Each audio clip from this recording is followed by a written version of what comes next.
start off with adding and subtracting decimals first. For adding and subtracting. Okay. We got one rule here. When adding or subtracting decimals, line up the decimal points so you keep them aligned vertically, and then either add or subtract. Pretty straightforward on this one.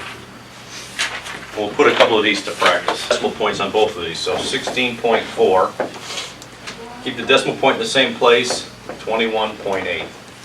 And we're adding. Now we just add as we would normally. We also project the decimal point down straight vertically into the answer as well. So here, 8 and 4 is 12, 2, 1. This is going to be 7, 8. And this is 2 and 1 is 3, so we get 38.2. Let's try number 2. We got 21.8. Again, we're going to line the decimal point. Oh, wait, this is subtraction. Yep. 16.4. Switch to a little subtraction. All right, again, project the decimal point directly down vertically. We got 8. 8 minus 4 is going to be 4. Over here we got 1 minus 6, so we change this to 11. 6 minus 11 is 5. And then 1 minus 1 is 0. So this is 5.4. The key thing here is keep the decimal points aligned. So we don't need to put that 0 in? Here? Yeah. No. Okay. If we didn't have a digit here, then we'd have to put the 0 in. Okay. All right, let's try number 3. We got 1.6. He's got a 0 here. Now this one we have 0.0052. And this is addition. Now in this case here, this one only had 2 digits to the right. This one had 4. If you wanted to, you don't have to. We could add zeros here.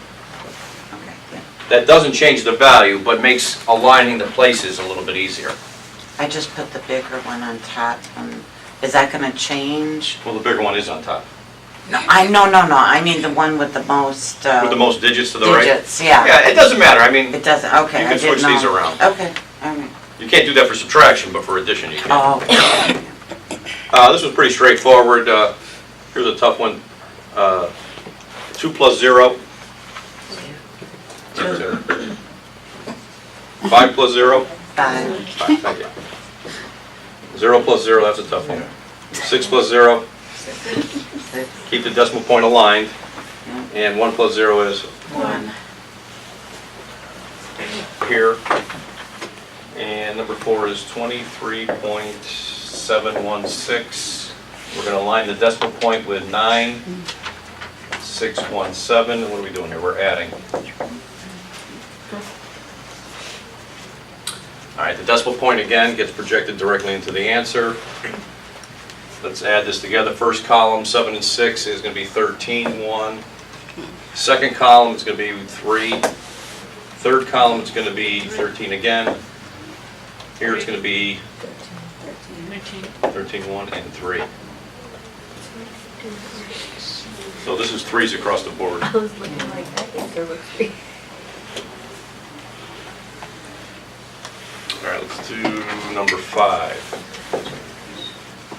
5 is 23.67, 11.32, and we're subtracting. Problem here. 7 minus 2 is going to be 5.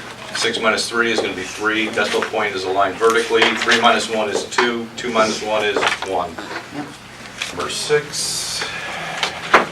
0.050 0.007. Okay, again, all the places to the right and left are aligned, so is the decimal point. We can't take 7 from 0, so what do we do? Take from the 5. Take from the 5, so this is 4, this becomes 10, this is 3. This is 4 minus 0, which is 4. This is 0 minus 0 is 0. Now in this case, we don't have a whole number here, so we put a 0 there for clarity.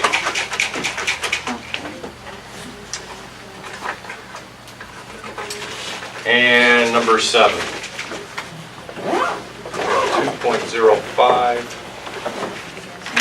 0.75. We're going to subtract those two from each other. All the places should align with the decimal point. Project the decimal point directly into the answer. 5 minus 5 is? 0. We got 7, 0 minus 7, so let's change this. 10 minus 7 is? 3. And this is 1 minus 1, which goes to 0, so we have to put a 0 here. So I got my decimal point a little too high there. There's our final answer. So on subtraction, just bring down the 0.